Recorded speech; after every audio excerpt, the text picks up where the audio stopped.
Alors, je Voilà. vous laisse annoncer cette table ronde. Oui. Voilà, j'espère que vous avez passé un bon déjeuner, que vous avez pu échanger sur cette matinée. Cette matinée où nous avons vu comment la formation devait aider les entreprises à relever les défis et les contraintes des entreprises. Cela implique que les organismes de formation relèvent eux-mêmes le défi de la qualité. Alors, comment évaluer la qualité de l'offre de formation ? Eh bien, c'est ce que Sandra Anlard, présidente du Conseil national d'évaluation de la formation, va nous expliquer, et en répondant aux questions de Jean-Claude Lewandowski, journaliste aux Échos. Voilà, merci Jean-Claude. Bon, bien merci. En fait, ça va pas être tout à fait mes questions, mais vous allez intervenir tout de suite sur ce sujet.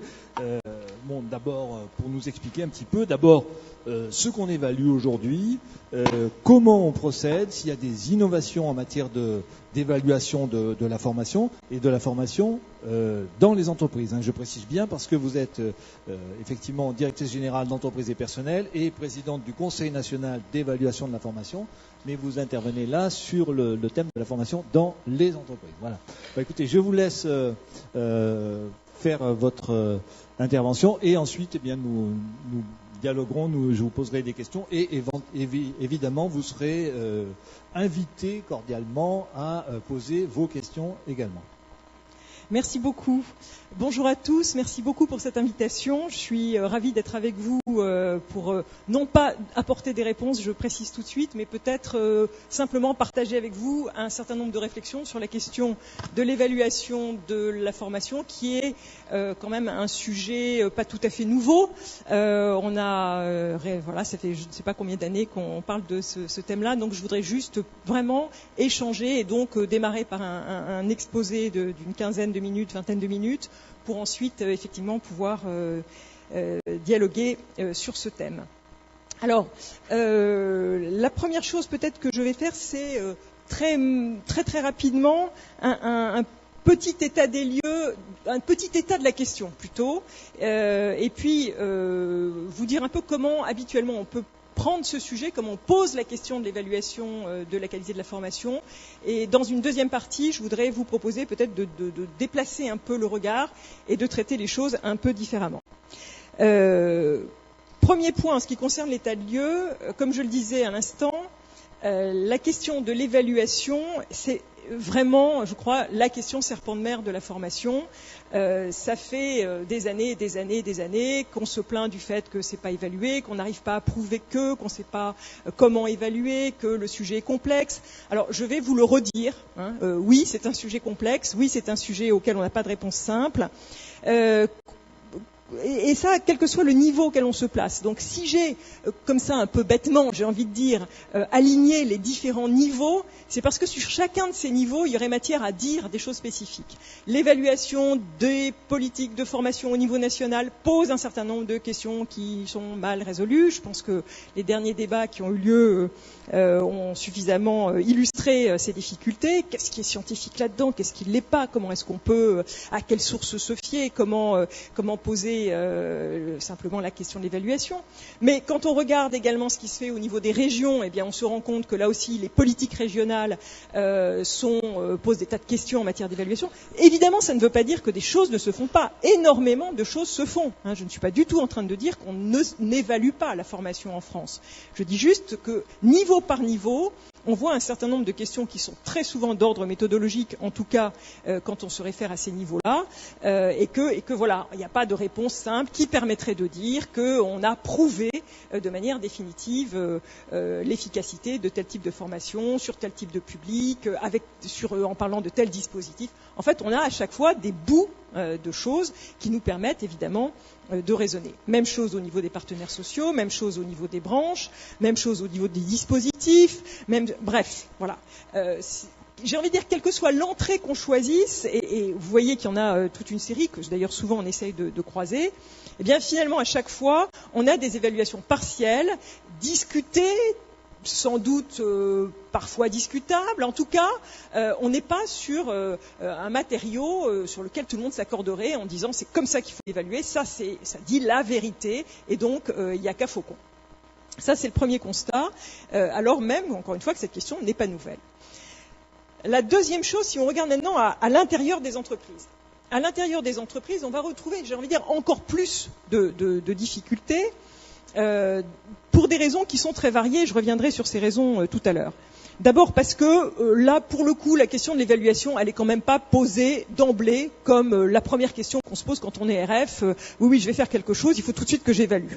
Malheureusement, dans les entreprises, les politiques de formation au sein des entreprises ne sont pas toujours, j'ai envie de dire, guidés par la question de l'évaluation. Il y a d'autres sujets qui sont importants et de toute façon, on est dans une manière de concevoir les politiques de formation dans les entreprises qui fait qu'on s'occupe d'abord des plans de formation, de penser à ce qu'on va faire pour essayer de développer les compétences avant de poser la question de l'évaluation. La deuxième chose, c'est que dans un certain nombre d'entreprises, évidemment pas les vôtres et pas celles qui sont représentées dans cette salle, mais les autres, dans un certain nombre d'entreprises, eh bien, il faut bien dire que la formation, c'est par excellence un objet de négociation sociale, c'est-à-dire que c'est quelque chose qui permet effectivement de faire un travail avec les OS, et l'important, c'est qu'on l'ait mis en négociation. Après ça, on ne va pas forcément s'interroger sur finalement qu'est-ce que ça a produit. Bon. Troisième élément que je suis vraiment au regret de souligner, parce que, eh bien oui, dans les entreprises, dans les équipes de formation, il existe encore souvent un certain nombre de carences sur la rigueur méthodologique dans l'élaboration des cahiers des charges, enfin bref, tout ce qu'on dit depuis là aussi des années et des années. De la même manière, en ce qui concerne les questions de conception pédagogique, là aussi on trouve des tas d'angles morts, des tas de choses où on ne sait pas très bien pourquoi on fait comme ça et pas autrement, comment le justifier. Quand on essaie vraiment de rentrer dans le détail là-dessus, on a quand même toute une série de questions qui sont pas résolues. Et bref, pour toute une série de raisons de ce type-là, et je reviendrai sur d'autres également, finalement, on parle d'évaluation dans les entreprises. Vous ne rencontrerez jamais quelqu'un dans une entreprise qui ne vous dira pas « Ah là là, il faut évaluer, c'est très important, nous devons évaluer ». Mais dans les faits, à ma connaissance, alors évidemment je ne connais que les grands groupes français, donc c'est une vue tout à fait limitée, mais en tout cas dans les grands groupes français, souvent quand on essaye de creuser ce qui est mis en œuvre en matière d'évaluation, on reste quand même largement sur sa faim. Alors je vais juste toujours dans cet état des lieux vous redire un peu comment le sujet se pose, alors peut-être pas depuis 1959, bien que... vous savez, dans nos domaines, il y a deux choses incontournables que vous avez, qu'on vous resserre à peu près tous les 6 mois. C'est la pyramide de Maslow, inépuisable. Et puis, si vous vous intéressez à l'évaluation, c'est le modèle de Kirkpatrick, qui lui aussi est quand même un fondamental auquel on a le droit en permanence. Et sur lequel on redit toujours en fait la même chose. Ben oui, imaginons qu'il y ait 4 niveaux d'évaluation. Imaginons qu'on arrive à poser la question de l'évaluation dans ces termes-là. Eh bien, il y a un premier niveau qui est le niveau de la satisfaction à la suite d'une formation. Il y a le deuxième niveau qui est la vérification des apprentissages. Il y a le troisième niveau qui, alors là, devient déjà beaucoup plus intéressant, qui concernerait ce qui se passe réellement après la formation une fois que les gens sont en situation de travail. Et puis il y a le 4e niveau, très mythique, qui est celui qui nous permettrait de montrer que la formation a un impact sur, globalement, les enjeux opérationnels, les résultats opérationnels, la performance de l'entreprise. Bref, là, on sort vraiment du champ de l'individu, de l'équipe, etc., pour dire, bah oui, on a formé les gens et ça a vraiment changé les choses en termes de performance dans cette entreprise. Ces fameux 4 niveaux qui sont toujours une référence systématiquement citée. Alors là aussi, il y aurait matière à débattre certainement avec vous. Pourquoi est-ce qu'on n'a pas d'autres modèles ? Enfin, il y a d'autres modèles, bien sûr, mais celui-là est quand même omniprésent. Et finalement, une fois qu'on a regardé un petit peu en détail, eh bien, on se rend compte, on fait partout le constat. Là, je suis vraiment maintenant à l'intérieur des entreprises, que le niveau 1, tout le monde y est. Et d'autant plus qu'en gros, on est à peu près sûr d'avoir des bons niveaux de satisfaction. C'est rarissime d'avoir des réponses très négatives là-dessus si on sait à peu près faire son métier. Que le niveau 2, oui, effectivement, on le fait, en tout cas à peu près partout dans les entreprises où on a besoin de vérifier, j'ai envie de dire, que ce qui s'est passé pendant la formation effectivement est obtenu en termes de connaissances ou de savoir-faire. Le niveau 3, alors là, est carrément évanescent, c'est-à-dire qu'on en parle beaucoup, c'est la fameuse évaluation à froid. Et c'est là où on essaye de se dire, mais finalement, qu'est-ce qui est passé réellement dans les actes, dans les faits, dans le contexte, dans la situation professionnelle. Là, honnêtement, très très peu d'exemples systématisés. Ici et là, des expérimentations, ici et là, des choses intéressantes. Mais vraiment, il y a une sorte de fossé entre le niveau 2 et le niveau 3. Quant au niveau 4, personnellement, je ne connais pas d'entreprise qui s'intéresse réellement au niveau 4. Et j'y reviendrai, à mon avis, à juste titre. Mais en tout cas, ce fameux niveau 3, qui est vraiment celui qui nous intéresse, celui sur lequel on fantasme tous et on se dit qu'on devrait être capable d'y aller, celui-là, il est aujourd'hui encore très rare, alors même, je le redis, que le modèle de Kirkpatrick, c'est quand même pas récent. À partir de là, moi, ce que je voudrais revenir sur cette question de évaluer. C'est-à-dire, je voudrais finalement essayer de redire avec mes mots la manière dont on pose cette question de l'évaluation. Là, je vous ai donné vraiment l'état des lieux de manière très, très rapide et évidemment fausse parce que à la hache un peu, mais voilà, concrètement, qu'est-ce qu'on entend, qu'est-ce qu'on dit autour de ces questions-là? Alors, il y a 3 questions, il y a 3 manières d'aborder, je trouve, cette question de l'évaluation, et qui sont un peu la façon de poser le sujet, la façon de poser le débat. La première chose, le premier sujet qui revient très fréquemment, c'est celui de l'objectivité, la scientificité, le sérieux des méthodes qu'on va utiliser pour évaluer les fameuses politiques, qu'elles soient externes d'ailleurs ou qu'elles soient internes. Et du coup, il y a vraiment tout un discours qui dit les gens sérieux, ceux qui évaluent bien et qui font leur boulot sérieusement, sont ceux qui sont des bons scientifiques, qui maîtrisent bien les méthodes quantitatives, les méthodes qualitatives, qui sont souvent très forts au niveau statistique, économétrie. Enfin voilà, c'est ça les sciences dont on a besoin pour avancer sur la question de l'évaluation, parce que tant qu'on n'a pas cette solidité scientifique, on n'arrivera pas à aller plus loin sur les questions d'évaluation. Et là, il y a vraiment une manière de poser la question qui, j'ai envie de dire, à la fois est tout à fait intéressante, puisqu'on voit bien à quel champ de référence on se situe. On voit bien que c'est scientifique, pas scientifique, donc ça c'est quelque chose de tout à fait essentiel. Mais néanmoins, plus on pose les choses dans ces termes-là, plus en fait on en arrive à ne pas pouvoir agir, parce que effectivement, les conditions de cette scientificité, de ce sérieux, de cette de l'objectivité des méthodes, en fait, très rapidement, mais les entreprises en particulier, mais je pense que plus généralement les acteurs, devant des conditions de mise en œuvre de l'évaluation qui sont en fait extrêmement lourdes. En gros, pour le dire simplement, si on veut être sérieux, il faut beaucoup de temps, beaucoup d'argent, beaucoup de gens très pointus, et puis il faut des données qu'on a finalement pas tant que ça.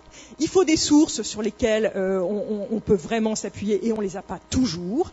Bref, on est dans plus on veut bien faire les choses, plus en fait c'est difficile. Et là, derrière ça, il y a une sorte d'idée qui serait que c'est la mesure qui garantirait la qualité de l'évaluation. Si on est capable de bien mesurer, de sortir les bonnes statistiques, de vraiment regarder les choses, et si on a les bonnes données, eh bien a priori, on saura évaluer cette fameuse qualité de l'offre de formation.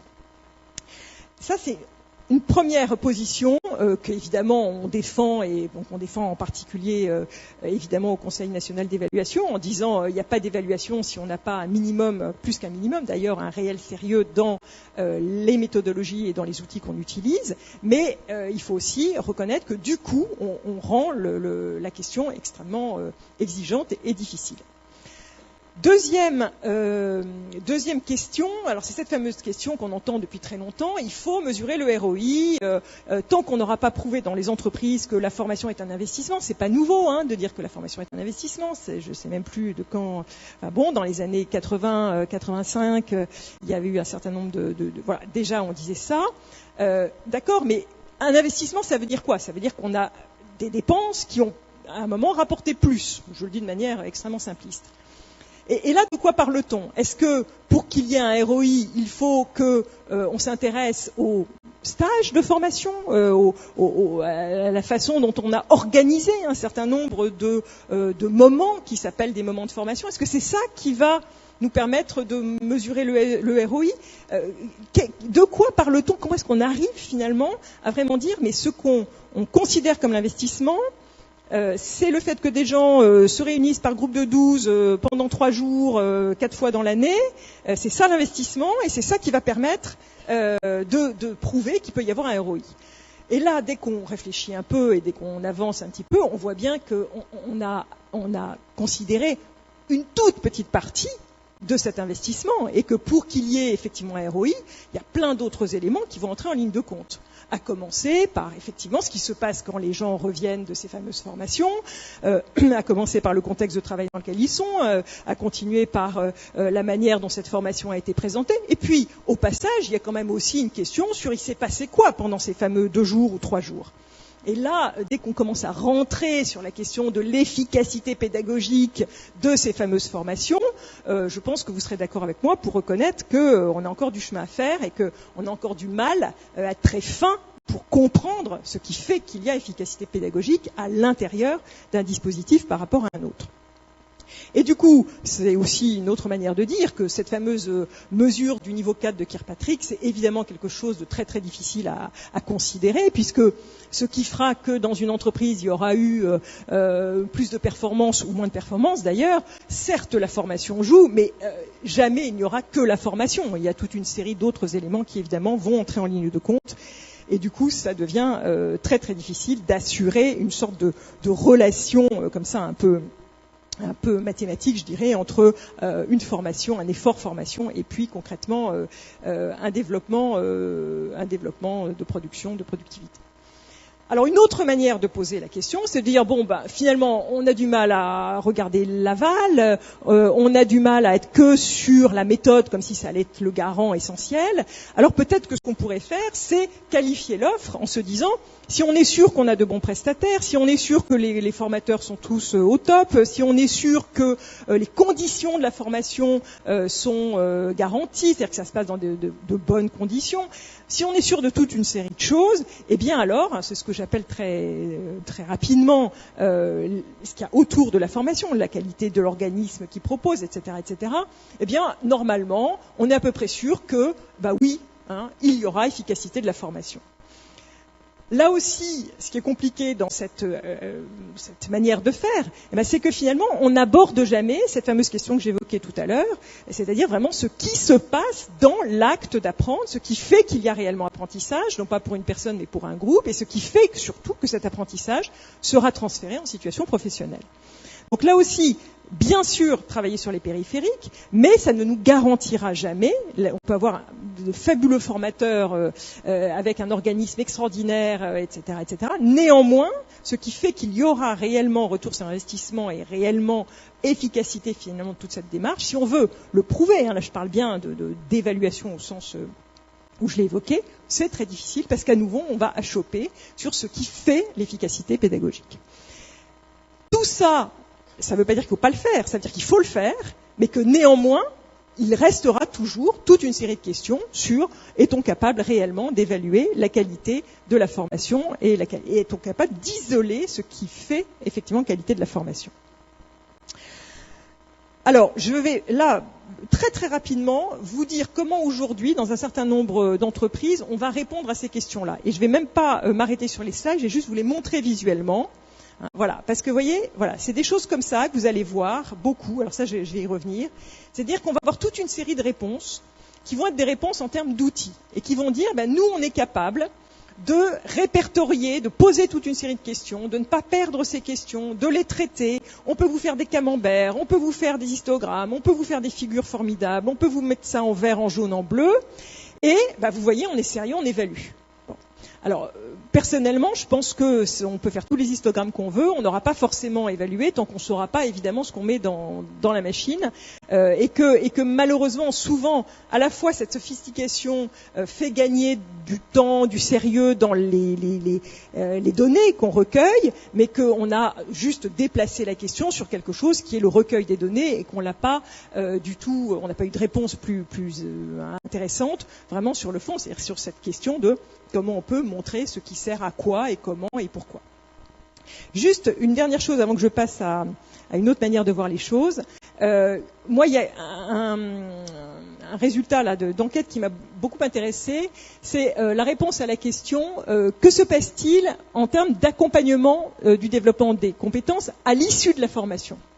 Est-ce que là, il y a dans votre entreprise des choses qui sont prévues de manière très précise, très identifiée, pas seulement un discours général sur quand quelqu'un revient de formation, il faut l'accueillir, ou je sais pas, mais vraiment très concrètement, qu'est-ce que vous mettez en œuvre pour qu'effectivement quelqu'un qui revienne de formation soit accompagné dans la mise en œuvre des connaissances qu'il a acquises. Et là, vous voyez qu'on a en gros 7% systématique, 17% régulièrement, mais que la grande majorité, effectivement, considère que la formation est finie. C'est bon, on a formé les gens, donc normalement ils sont formés. Voilà, lundi matin ils n'étaient pas formés, mais mercredi soir ils sont formés. Voilà. Donc il n'y a plus qu'à rouler jeunesse, quoi. Alors, je voudrais pas que mes propos aient l'air un peu négatifs, mais je pense qu'effectivement, il y a des raisons. Si autant de gens intelligents se posent la question de l'évaluation depuis tant d'années, c'est bien que ça doit être quand même un petit peu difficile et que c'est quand même un sujet qui résiste. Du coup, je me suis demandé, et je suis loin d'être toute seule, si on n'avait pas intérêt à prendre les choses un peu autrement. Et là aussi, je vais être très très très rapide, mais c'est simplement pour lancer le débat. Quand vous regardez ce qui se passe en matière de recherche. Moi, il y a une recherche qui m'a beaucoup marqué, c'est celle de Bouteiller et Cossette au Québec, qui maintenant date un peu et qui en plus date d'autant plus qu'elle avait démarré 3 ans avant. Mais c'est, à ma connaissance, une des rares recherches où vraiment il y a eu la volonté de A à Z de regarder comment une formation produisait effectivement des résultats financiers, commerciaux, concrets, etc., etc. Alors, je vais très très vite vous la redire, je pense que vous êtes nombreux à la connaître dans cette salle. Ils ont travaillé sur une formation modulaire courte de 21 heures qui concernait la formation à la vente pour des conseillers, des vendeurs qui vendent des pots de peinture dans des magasins du genre, je ne veux pas citer de nom, mais genre Bricorama, Castorama, etc. Mais au Québec, donc je ne connais pas les noms. Voilà. Donc vous voyez, on est précis. On n'est pas sur des grands machins, on est précis. Vous formez en 21 heures des gens à vendre des pots de peinture. Est-ce que oui ou non, cette formation donne quelque chose? Voilà. Bon. 3 ans de recherche. Donc, quelle entreprise aujourd'hui est capable? 3 ans de recherche avec des gens bon niveau, un système statistique comme on n'en a jamais vu, un modèle statistique absolument extraordinaire. Eh ben, il est arrivé à montrer des choses. Voilà. Alors, qu'est-ce qu'il est arrivé à montrer avec ce traitement rigoureux des données, où lui-même disait qu'il n'avait jamais été confronté à un traitement statistique aussi complexe. Donc je dis, je ne sais plus combien il y en avait de vendeurs, il y en avait 12, je crois. Enfin, bon, vous voyez, on n'est pas... Bon. Et ce qui est très intéressant dans les résultats de cette recherche, qui est d'une richesse extraordinaire, donc là évidemment c'est très dommage de la réduire comme ça, c'est que justement il va mettre en lumière l'importance du transfert et l'importance de ce qui se passe non pas dans la formation, mais après. Et ce qui est vraiment passionnant, c'est qu'il va montrer que cette fameuse chaîne causale sur laquelle on raisonnait entre les réactions learning behavior et results, là, ça, c'est pas complètement vrai. C'est-à-dire qu'en fait, ça fonctionne en boucle et que c'est bien parce que, à la suite des apprentissages, il se passe quelque chose que du coup, ça renforce l'apprentissage. Et qu'on est donc sur un modèle beaucoup plus circulaire, j'ai envie de dire, que la manière dont on raisonnait jusqu'à maintenant sur les questions d'efficacité de la formation. Le transfert ne marche que s'il est géré et non pas abandonné au bon vouloir. Et l'impact s'observe bien sûr à tous les niveaux, mais du moment qu'on s'en occupe. Et donc, la question de l'efficacité de la formation, c'est bien ce qui va se passer dans la gestion opérationnelle de la situation de transfert en situation réelle. Et que c'est beaucoup plus là qu'il a montré qu'il y avait des résultats intéressants que dans la formation elle-même. tout ceci va rejoindre toute une série de travaux. En particulier, alors je vous renvoie à un numéro, je pense que vous avez tous vu, de la revue à laquelle vous êtes tous abonnés dans cette salle, en tout cas j'espère, qui est la revue Savoir, qui est quand même la seule revue sur laquelle vous trouverez tout ce qui est recherche et qui est une revue francophone. Dans cette revue, il y a eu un numéro absolument excellent sur les questions de transfert. Et là, la note de synthèse va vraiment essayer de creuser, montrer tout ce qui, effectivement, aujourd'hui, dans le champ de la recherche, insiste et met en lumière l'impact de ce qui se passe dans le transfert. Et montre que, finalement, ça se joue essentiellement... Alors, je vais juste... non, excusez-moi, voilà. Et que donc, la question essentielle, elle est autour de ça. Qu'est-ce que les entreprises sont capables de mettre en œuvre après ? Comment est-ce qu'elles font des liens entre ce qui se passe dans la formation et ce qui se passe dans le transfert ? Et peut-être que si on se centrait plus sur le transfert, on aurait une autre manière de poser la question de l'évaluation de l'efficacité des formations et qu'on regarderait le bon objet plutôt que de regarder les formations.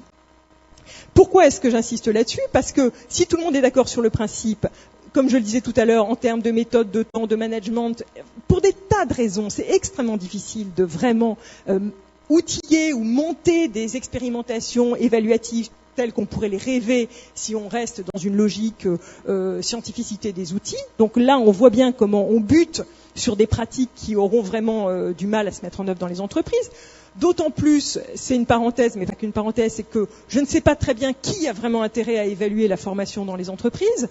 C'est pas sûr que ce soit les RF, c'est pas sûr que ce soit les individus eux-mêmes, c'est pas sûr que ce soit les OS, et c'est pas sûr que ce soit les formateurs ou les organismes de formation. Donc tout le monde parle d'évaluation, mais finalement il y a aussi un consensus depuis des années et des années pour avoir un discours sur l'évaluation sans vraiment rentrer dans le dur. Même si, je le redis, une des raisons pour lesquelles on ne rentre pas dans le dur, c'est la difficulté méthodologique que j'évoquais au début.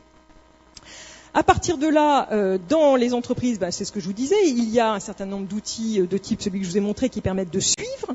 Il y a des pistes comme les audits externes qui sont intéressants. Il y a ce que je vous ai dit sur les normes, sur la qualité de l'offre, indispensable aussi. On a absolument besoin, évidemment, de clarifier le paysage. Là-dedans, il y a les labels. Moi, j'avais pas mal suivi le label Educa en Suisse qui donne des effets tout à fait intéressants. Mais finalement, au bout du compte, est-ce qu'il ne faut pas déplacer la question sur les facteurs qui influencent le transfert des acquis ? On commence à connaître ces facteurs, comme je vous le disais, grâce en particulier à ces travaux de recherche. On sait qu'il y a à la fois des dimensions individuelles, qu'il y a des dimensions liées au contenu de la formation, mais qu'il y a aussi beaucoup de facteurs liés à l'environnement de travail, le soutien hiérarchique, le soutien des pairs, les ressources qui sont là à disposition pour utiliser les acquis de la formation. Et est-ce que c'est pas plutôt là-dessus qu'il faudrait évaluer, en se disant, est-ce qu'on a bien les conditions d'un transfert ? Est-ce qu'on est capable de dire comment sont organisées ces conditions du transfert ? Et puisque de toute façon, l'évaluation, finalement, je pense vous l'avez montré, est toujours un peu quelquefois un pari, eh bien, faisons le pari plutôt sur la vérification des conditions du transfert, plutôt que sur la vérification en amont, que ce soit de l'offre ou que ce soit du contenu des formations qu'on a quand même beaucoup de mal à évaluer. Voilà, donc simplement une réflexion pour vous dire peut-être qu'il faut arrêter de se casser la tête contre cette évaluation. Je parle bien en entreprise, c'est pas du tout le même discours évidemment si on parle à un autre niveau. Et peut-être intéressons-nous davantage aux questions des conditions du transfert et de ce que ça veut dire concrètement que de rendre efficace une formation. Merci de votre attention. Bien, merci.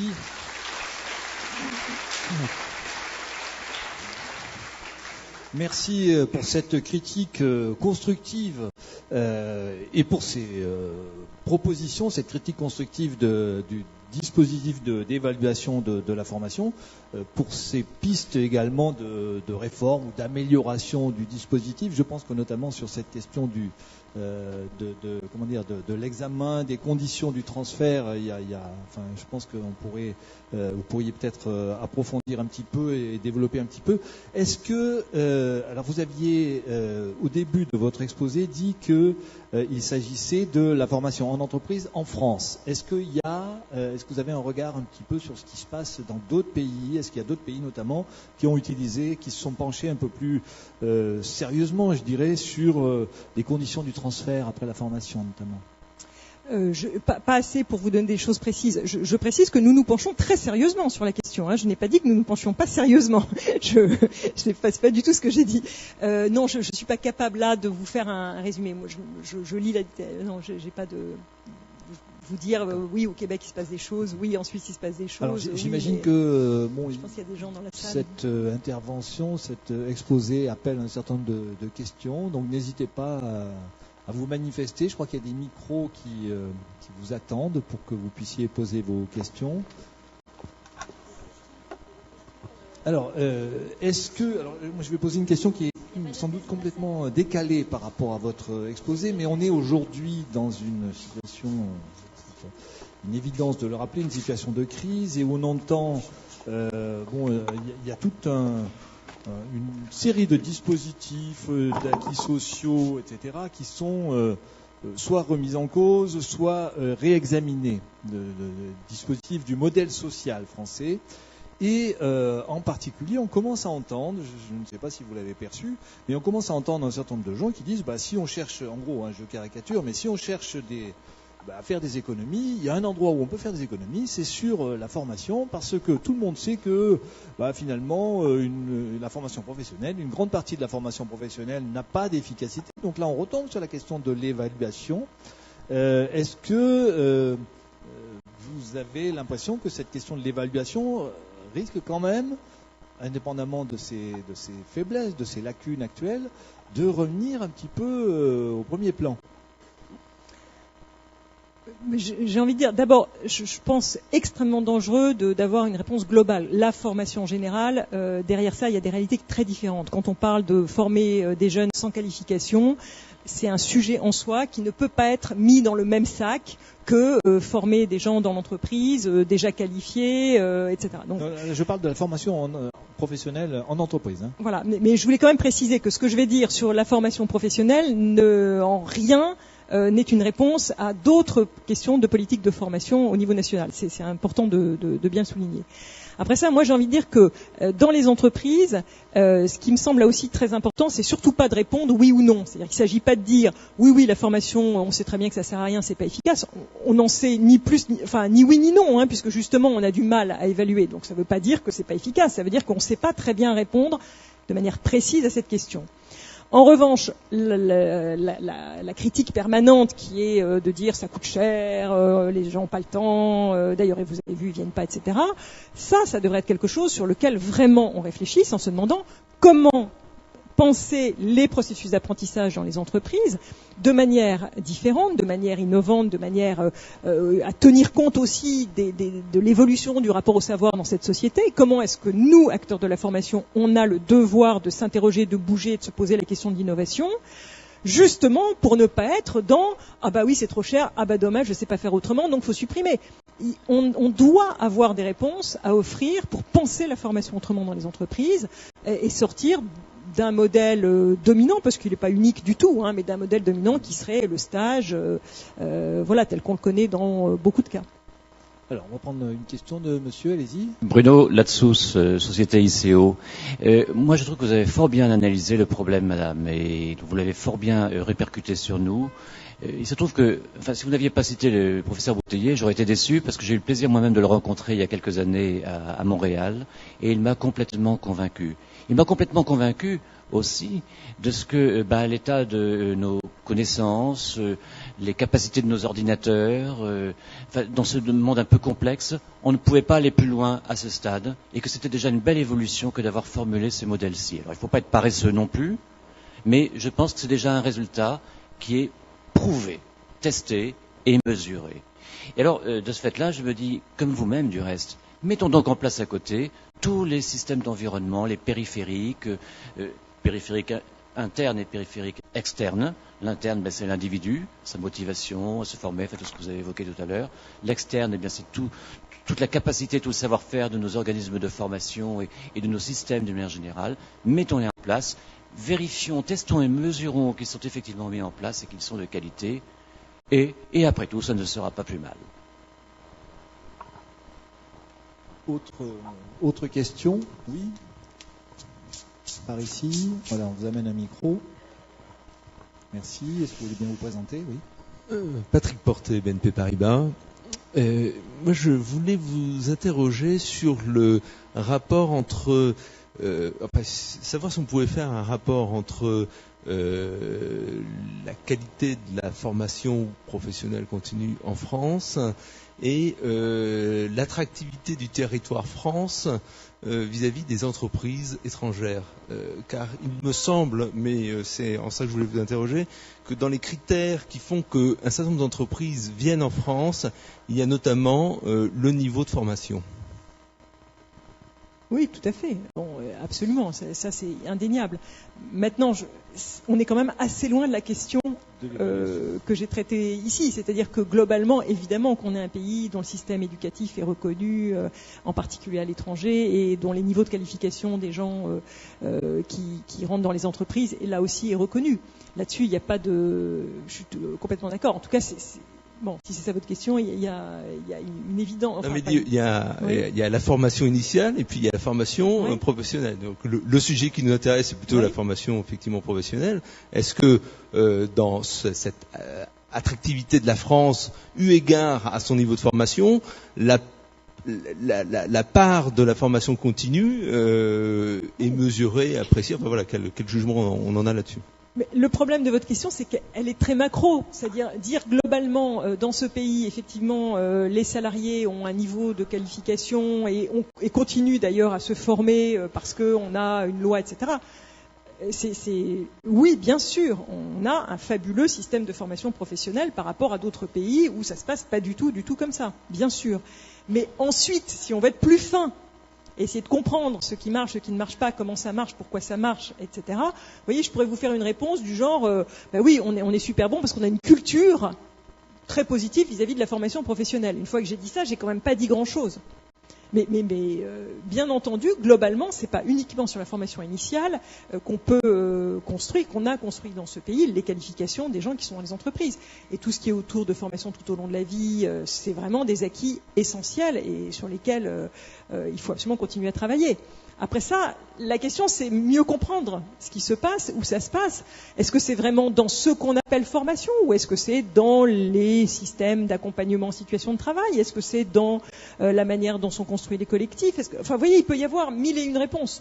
Quand on essaye de comprendre un peu mieux ce qui fait qu'effectivement on est dans un pays où globalement il y a un bon niveau de qualification, là, ça devient un peu plus difficile. Alors, on va prendre une autre question, là-bas, vers le fond de la Oui. salle, à droite. Bonjour, Florence Bion. Je suis directrice formation d'une association professionnelle d'auditeurs internes et de contrôleurs internes, l'IFACI, qui est une association professionnelle qui a une activité formation. Nous ne sommes pas un organisme de formation à part entière. Malgré tout, donc, nous formons des auditeurs et des contrôleurs internes. Tout d'abord, je voulais vous remercier parce que l'évaluation est une préoccupation quotidienne pour mon équipe et moi, et vous m'avez rassuré sur le fait que c'est donc très compliqué et que c'est normal que nous n'y arrivions pas, que nous n'ayons pas trouvé un modèle idéal.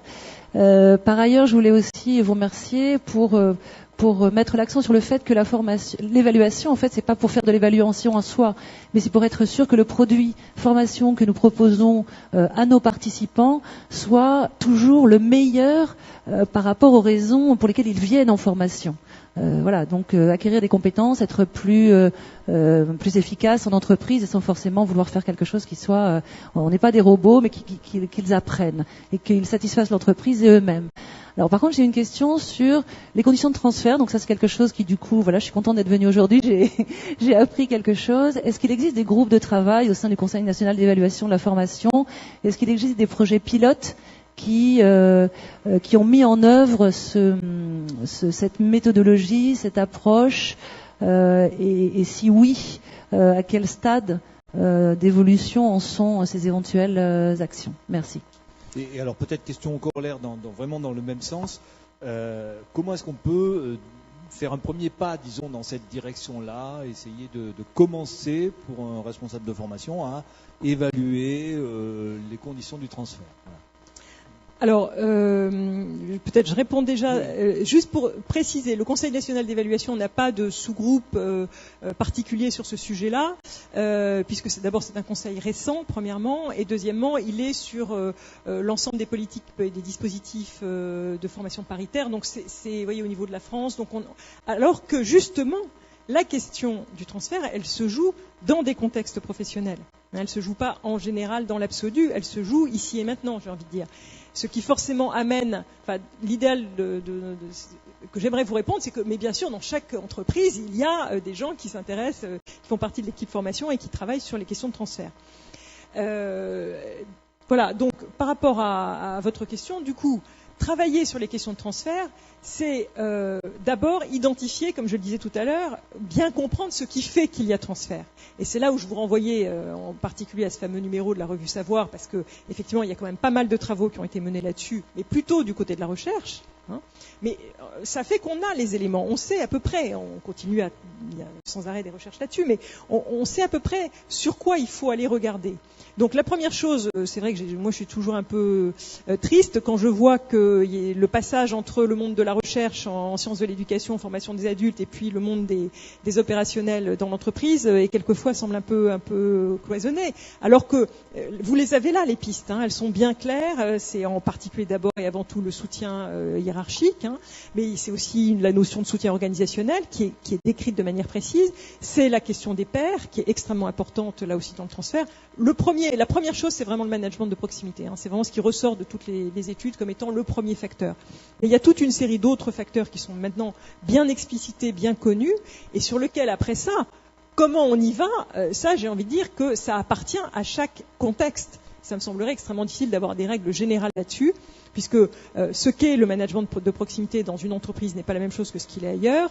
La manière dont les collectifs fonctionnent n'est pas la même chose d'une entreprise à l'autre. Et donc là, il y a une nécessité de penser les choses en partant de ce qu'on appelle une situation de travail dans toutes ces dimensions, justement. Autre question, oui, monsieur ? Oui, Franja Sareva. En quoi les outils, c'est une question pratico-pratique. En quoi les outils d'e-learning post-session peuvent permettre d'une part d'évaluer justement le contenu de ce que les gens ont appris et aussi préparer de façon peut-être un petit peu customisée en fonction des domaines où ils vont travailler, préparer ce transfert?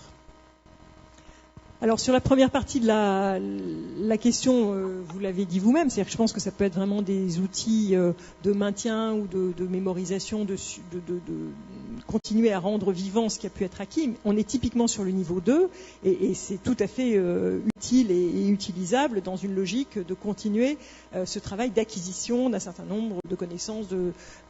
Voilà. Donc là-dessus, il n'y a pas de problème. Après ça, sur la question du transfert, là, je dirais que je serais un peu plus interrogative. Hein. Je pense que vraiment, enfin, le transfert, il se passe essentiellement dans le rapport à l'activité, dans le rapport aux autres dans l'activité et dans le contexte, enfin la façon dont le contexte va à un moment faire que ce que vous avez appris se transforme en une nouvelle façon de faire. Et là, je suis moins sûre que le e-learning joue vraiment, si ce n'est, encore une fois, comme maintien des connaissances qui ont pu être acquises en formation, où là, il y a tout à fait une place à prendre. Oui, je pensais à une contextualisation, justement, c'est-à-dire que le e-learning, on pourrait l'adapter quand plusieurs personnes suivent la même formation, mais travaillent dans différents services sur des applications différentes, et on pourrait imaginer que l'e-learning soit adapté à chacun, que ce ne soit pas un e-learning post-session qui soit standard pour tous, mais à la limite qui contextualise un petit peu l'application derrière. Oui, sauf que le transfert, c'est pas que du cognitif. Le transfert, ça se joue dans l'activité, et que l'activité, c'est pas seulement comprendre des choses, c'est vraiment ce passage, c'est l'appropriation, c'est voilà, c'est cette acquisition-là. Et du coup, le cognitif n'est qu'un volet du transfert. Oui, c'est-à-dire que d'une certaine façon, on passe du milieu de la formation, du contexte de la formation, à un contexte beaucoup plus managérial, en fait. Oui, c'est ça, réel surtout. Oui, en situation réelle. Tout à fait. Alors, on va prendre peut-être une dernière question. Oui, allez-y. Oui, bonjour. Isabelle Napolitano, Innoviav. Je suis moi-même formateur. Et je m'interroge sur le rôle en fait, des communautés d'apprentissage qui sont mises en place, notamment par le biais des plateformes collaboratives, et qui permettent justement d'aller plus loin justement dans ce transfert, puisque les gens en situation échangent ensuite dans le cadre de ces communautés, font part de leur expérience, continuent à poser des questions et finalement à s'approprier la formation. Qu'est-ce que vous en pensez ? Tout à fait. C'est-à-dire que effectivement, ce qui fonctionne très bien avec ces communautés de pratique ou ces plateformes collaboratives, quand elles sont d'usage aisé, sans qu'il y ait de blocage, etc. C'est justement tout ce travail autour de l'explicitation de ce que j'ai fait, de comment je l'ai fait, pourquoi je l'ai fait comme ça et pas autrement. C'est-à-dire c'est autour de cette manière de mettre en mots ce que j'ai pu essayer de faire hier et puis demain, et puis etc. Que là aussi, vous avez tout à fait raison, il y a un travail d'appropriation important qui se par le biais du langage, par le biais de l'échange, par le biais, là, vraiment, du réseau de pairs. Et ça aussi, c'est une des conditions de transfert, c'est bien les échanges avec les pairs. Oui, tout à fait. Bien, mais écoutez, s'il n'y a pas d'autres questions, merci de votre attention et merci surtout, Sandra Enlard, pour cette présentation très éclairante. Voilà.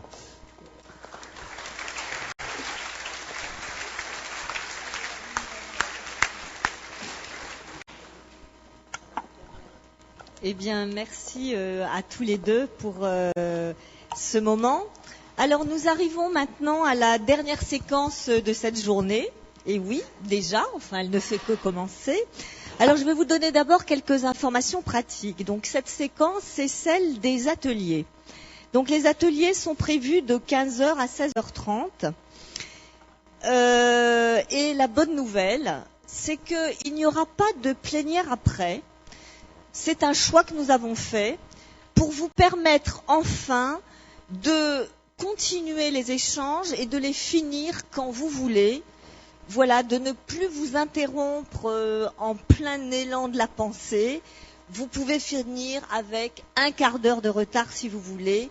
Ça vous regarde. Nous allons être généreux sur le temps pour une fois.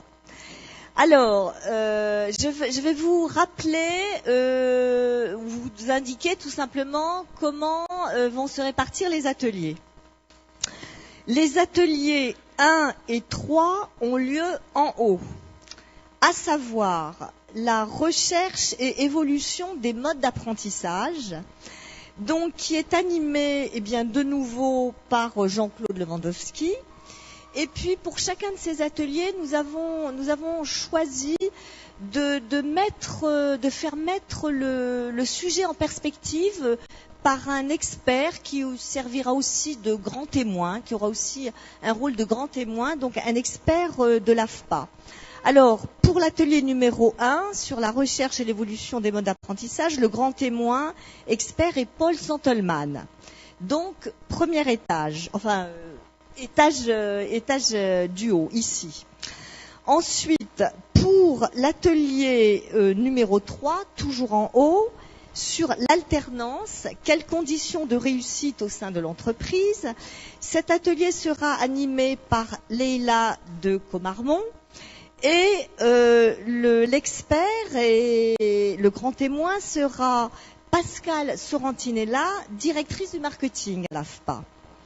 Alors, les deux autres ateliers, le 2 et le 4, auront lieu en bas. Le 2 sur le thème manager de proximité, quelle influence sur le choix de la formation des salariés, donc sera animé par moi-même. Et l'expert grand témoin sera Sylvie Détampes, qui est directrice du campus Transition et Formation à l'AFPA. Et l'atelier 4, Flexi-sécurité, comment la formation peut-elle y contribuer, sera animé par Anne-Marie Björnsson, directrice d'AFPA Transition, qui sera aussi le grand témoin et l'experte sur le sujet. Voilà, alors donc nous ne nous reverrons pas en plénière. Je vous remercie donc de votre participation très active parce que vous avez contribué au débat en posant des questions qui ont vraiment enrichi nos discussions. Merci à tous les intervenants de l'éclairage qu'ils ont donné à nos métiers. Et puis je vous souhaite un excellent travail.